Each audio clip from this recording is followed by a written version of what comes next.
Como é que você ganha a vida? Essa pergunta é muito feita. Como é que você ganha a vida? Qual que é o teu jeito de ganhar a vida? E eu estou usando aqui a expressão em duplo sentido. Isto é, como é que você ganha a vida no sentido de como é que você obtém teu meio de sustento. Mas há uma segunda maneira de pensar isso. Como é que você faz para que a tua vida não seja perdida? Eu gosto mesmo de lembrar o quanto que é impactante algo que está num dos evangelhos. Para uma pessoa aqui entre nós que tem algum acesso à Bíblia dos cristãos, já deve ter notado. Os cristãos têm 4 relatos oficiais sobre a vida de Jesus de Nazaré, que são chamados de evangelhos. Os evangelhos canônicos são 4 deles. 3 deles são sinóticos, isto é, eles contam uma história paralela, que é o evangelho de Mateus e Lucas, e de Marcos, e um não é sinótico, que é o evangelho de João. Mas no evangelho de Marcos tem uma expressão, e tanto faz se você tem religião ou não, porque essa é uma escolha tua, tanto faz se é cristão ou cristã, essa é uma escolha tua, você pode ter ou não ter, mas há algumas formas de aconselhamento que nos servem. No evangelho de Marcos, há ali o registro de uma fala que ele atribui, claro, a Jesus de Nazaré, que está ali no capítulo 8º, em que Marcos escreveu uma das frases que mais me perturba, no bom sentido. Que há coisas que nos perturbam no mau sentido. Há coisas que nos perturbam e nos fazem ficar chateados, tristes. E há algumas coisas que nos perturbam fazendo com que a gente pense, reflita, medite. E ali no Evangelho de Marcos, no capítulo 8º, ele escreveu, citando, segundo ele, Jesus: de nada adianta a uma pessoa ganhar o mundo se ela perder sua alma. Aliás, o texto original é: de nada adianta a um homem ganhar o mundo se ele perder sua alma. Em outras palavras, de nada adianta você ter tudo se a tua identidade, tua autenticidade, teu propósito, isto é, tua verdade, ela vai por terra, ela desaba, ela é esmagada. Essa frase vale pensar, porque essa frase nos coloca um impositivo, nos coloca algo que a gente chama em filosofia de imperativo, que é nós entendermos que o propósito, sendo benéfico, sendo algo legítimo, sendo decente naquilo que fazemos, ele nos dá vida em vez de tirá-la ou diminuí-la.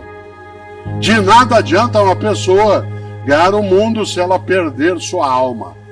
Isto é, se ela for devorada por aquilo que pode ser a ganância, pode ser o egoísmo, pode ser a arrogância, pode ser o desvario. Por isso, eu gosto e vou fazer essa pergunta aqui agora, não para você responder ou para eu responder, mas para nós pensarmos. Como é que você ganha a vida? Essa pergunta é muito feita. Como é que você ganha a vida? Qual que é o teu jeito de ganhar a vida? E eu estou usando aqui a expressão em duplo sentido. Isto é, como é que você ganha a vida no sentido de como é que você obtém teu meio de sustento. Mas há uma segunda maneira de pensar isso. Como é que você faz para que a tua vida não seja perdida? Isto é, para que ela não seja demolida, erodida por aquilo que é a pequenez, a tolice, a redução. Como é que você ganha a vida? Há pessoas que ganham a vida cuidando de vida. Há pessoas que ganham a vida encantando a vida. E essas ganham a vida nos dois sentidos, de modo muito mais denso. Há pessoas que ganham a vida apenas no sentido material, do sustento econômico, do acúmulo de patrimônio, que não é ilegítimo se agregado à ideia de ganhar a vida no outro modo que eu aqui lembrava. Uma pessoa que ganha a vida, ou seja, que não a perde, não a desperdiça, não faz com que ela se esvaia, é uma pessoa marcada por uma grande decisão. Ter uma vida com propósito, ter um trabalho com propósito. Uma das frases mais curiosas que eu ouço no mundo das empresas, ou no mundo do trabalho em geral, é uma que eu vou dizer agora. Quando a pessoa vira e diz assim, olha, eu adoro o meu trabalho, mas eu detesto o meu emprego. Eu adoro o que eu faço, mas eu detesto o meu emprego. Isto é, o lugar, o modo de ação, aquilo que é necessário que se tenha como convivência. E você tem também o outro modo. É assim, eu adoro o meu emprego, mas eu detesto o meu trabalho. Ou seja, gosto de ali estar, gosto daquela convivência, mas aquilo que faço não me realiza. Uma das coisas mais bonitas, e eu gosto de fazer isso, há um livro que dá título a esta reflexão, chamado Por que Fazemos o que Fazemos? E ele trata disso, né, que eu estou aqui dizendo agora. Ele não é o único. Houve uma época em que, ao término de uma atividade, não era tanta gente, havia uma sessão de autógrafos. Hoje a gente não consegue mais fazê-lo pelo número de pessoas e também pela necessidade de proteção nossa em relação a algumas das coisas que nos circundam. Mas hoje há um outro modo, que eu não chamo mais de autógrafo, eu chamo de fotógrafo. Né? O que é isso? É quando eu terminar aqui, quando eu terminar a minha exposição, eu ficarei sobre o palco e, se você desejar, de modo tranquilo, ordenado, você se aproxima com a tua câmera e aí eu fico andando para lá e para cá, que nem um caranguejo, dado que eu tô, né? Vou até lá, depois eu volto, vou até lá e volto, e você faz uma selfie, se você desejar assim. Há pessoas que gostam de fazê-lo, depois posta. Mas se você tiver com algum dos meus livros, faça a selfie segurando o livro, né? Porque aí sai você, o livro e eu sorrindo, né? E isso é gostoso porque é uma forma de lembrança, de memória, que nos ajuda bem. E nesse livro, Por que Fazemos o que Fazemos, a primeira frase que nele está, isto é, o que nós chamamos de epígrafe do livro, é uma frase de um poeta gaúcho que eu tenho uma admiração imensa, que é Mário Quintana. Talvez seja o poeta que eu mais cite, né, nos lugares. O grande Mário Quintana, um gaúcho nascido em Alegrete e que faleceu, né, em 1994, no dia 5 de maio. É fácil lembrar, porque ele morreu na mesma semana que o Ayrton Senna. O Senna morreu, né, no domingo e ele na quinta-feira. Mário Quintana tem várias coisas maravilhosas. Uma delas, eu sempre que posso trago à tona, aliás, duas delas. Mário Quintana, eu já disse isso em algumas palestras, ou no mundo digital, mas gosto de trazer à tona. Mário Quintana tentou entrar 3 vezes na Academia Brasileira de Letras. 3. E foi recusado. Não aceitaram Mário Quintana na Academia Brasileira de Letras. Um lugar cheio de imbecis, e vários que não são. Um lugar que já teve vários imbecis e vários que não eram. Não aceitou Mário Quintana. Aliás, sabe quem não entrou também na academia? Carlos Drummond de Andrade, Clarice Lispector, Monteiro Lobato. Nesse momento está se candidatando à Academia Brasileira de Letras uma das pessoas mais admiráveis para mim, que é Maurício de Souza, um paulista nascido em Santa Isabel, mas que fez a sua vida ali em Mogi das Cruzes. Eu tenho 3 livros com ele. Eu faço o texto, ele faz as histórias com a Turma da Mônica. É uma pessoa, né, assim, incrível em termos de afago, de afeto, e que agora está se candidatando também. Pois bem, Mário Quintana foi recusado 3 vezes na Academia Brasileira de Letras. Vocês sabem que, como bom poeta que tem um propósito firme, ele deu o troco muito bem dado. Para dar o troco em que eu recusou, ele fez um poema. Vocês conhecem, chama Poeminho do Contra. Não é poeminha, não, é Poeminho do Contra. Aliás, esse poeminho, ele devia aparecer em vários lugares. O André, meu filho, que tem mais idade, que está sentado aqui, sabe que eu tenho esse poeminho pendurado, né, numa das paredes ali no Parque Tatu, uma coisa gostosa, porque o que é que escreveu Mário Quintana? Guarde essa frase aí, porque ela vai servir para algumas coisas na vida, quando as pessoas, vez ou outra, em vez de serem colaborativas contigo, buscam ser demolitivas. E ele escreveu, é uma trova, ele diz: todos esses que aí estão, atravancando meu caminho, eles passarão, eu passaria. Olha que coisa genial. Todos esses que aí estão, atravancando meu caminho, eles passarão, eu passaria. Parece frase de para-choque de caminhão no Paraná. E eu sempre penso isso em relação a algumas coisas na vida, e algumas pessoas têm para-choque de caminhão que é assim: na subida você me aperta, na descida nós acerta. Na subida você me aperta, na descida nós acerta. Olha que coisa boa. Mário Quintana tem uma outra trova que quase eu a disse, porque ela aparece como epígrafe do livro, né, que eu mencionei, o Porquê Fazemos o que Fazemos. E essa trova diz: um dia pronto, me acabo, seja o que tem de ser, morrer que me importa, o diabo é deixar de viver. Olha que inteligência. Um dia pronto me acabo, seja o que tem de ser, morrer que me importa, o diabo, o horror é deixar de viver. E deixar de viver não é apenas perecer o corpo, deixar de viver é morrer tua dignidade, tua esperança, teu desejo, teu afeto, tua amizade. É ter uma vida a qual falta graça. Quando eu penso em vida, trabalho e propósito, eu acho que para que a nossa vida não seja uma vida banal, fútil, uma vida sem sentido, é preciso que o nosso propósito seja, antes de mais nada, o de deixar nossa vida e a vida de outras pessoas conosco mais cheia de graça. Mas das várias pessoas que viveram esse campo da literatura e a qual eu tive acesso, uma das mais encantadoras que eu conheci foi meu colega, aliás, o contrário, eu fui colega dele na PUC São Paulo durante muitos anos, um homem genial, nascido na cidade de Sorocaba, foi professor da Unesp, foi professor da PUC São Paulo, professor Flávio de Jorge. Professor Flávio de Jorge, que faleceu, né, em 2012, um homem genial, que falava 17 idiomas.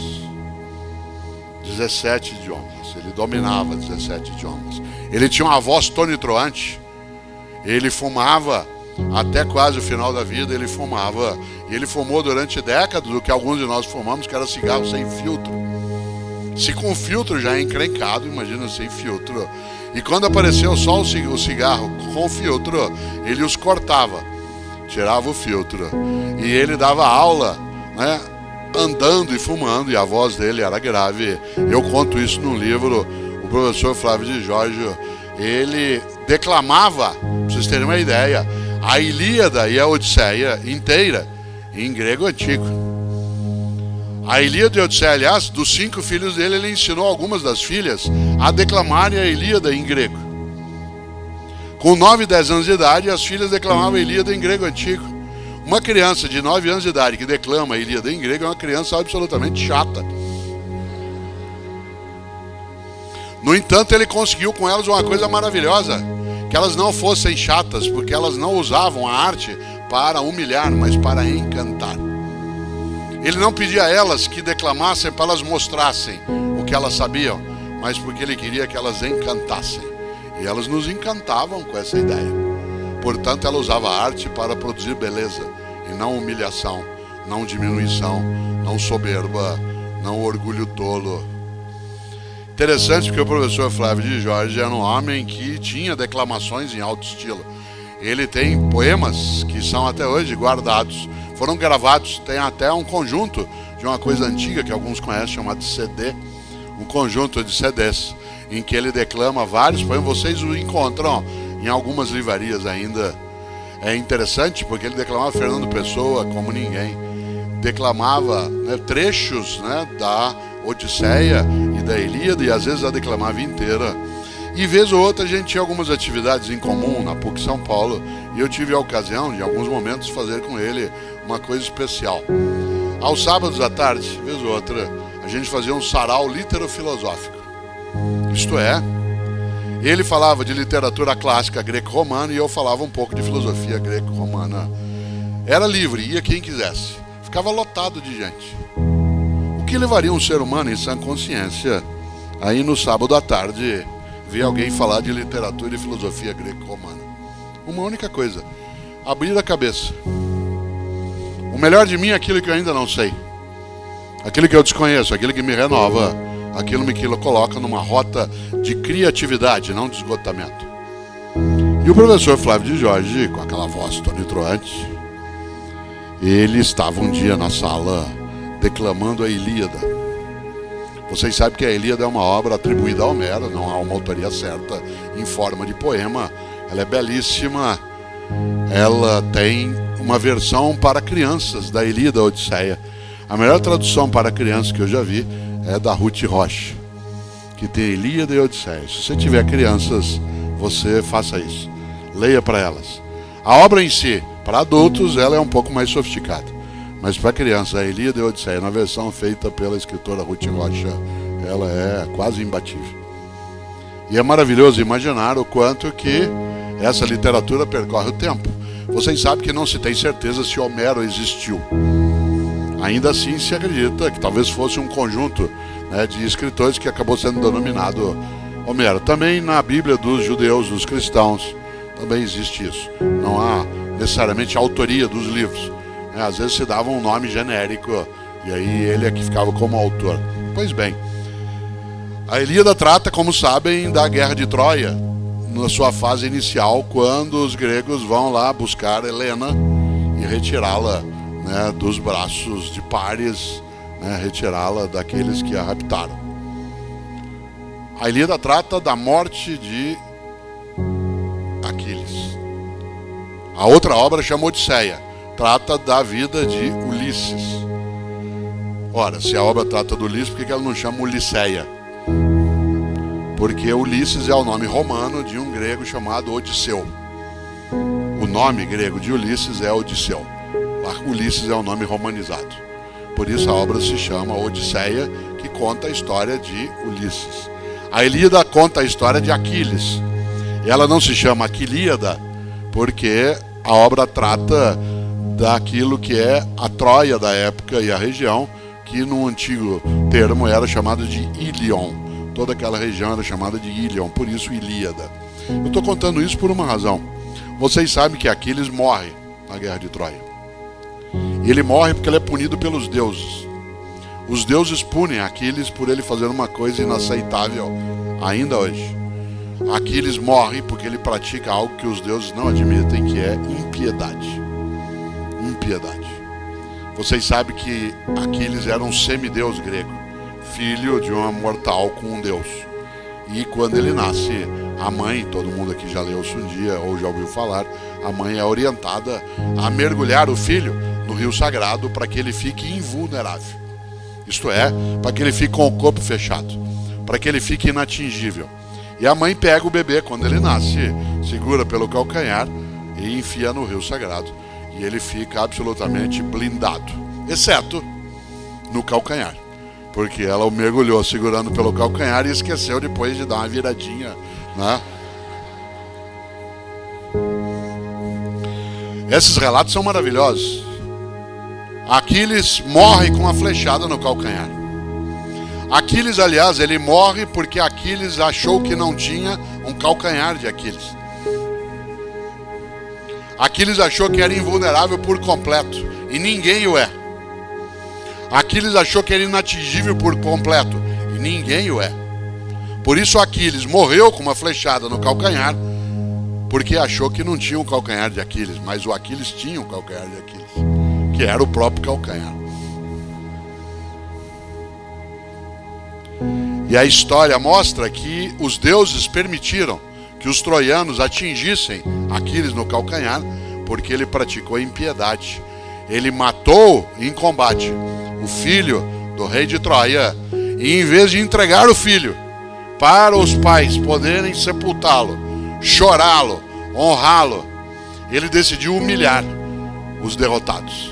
Ele amarrou o corpo do filho do rei de Troia numa biga, aquele carro de 2 cavalos, e em vez de entregá-lo à família para que a família o desse a ele um sepultamento e pudesse pranteá-lo, chorá-lo, ele ficou com o cadáver na frente das muralhas de Troia, arrastando para lá para cá até destruir o cadáver. Impiedade. Uma pessoa ímpia é aquela que vence e humilha, derrota e ofende, ultrapassa e esmaga. Piedade é uma virtude. É a virtude de vencer sem esmagar, derrotar sem ofender, ultrapassar sem humilhar. Aquiles ensina na Ilíada que não se admite a impiedade.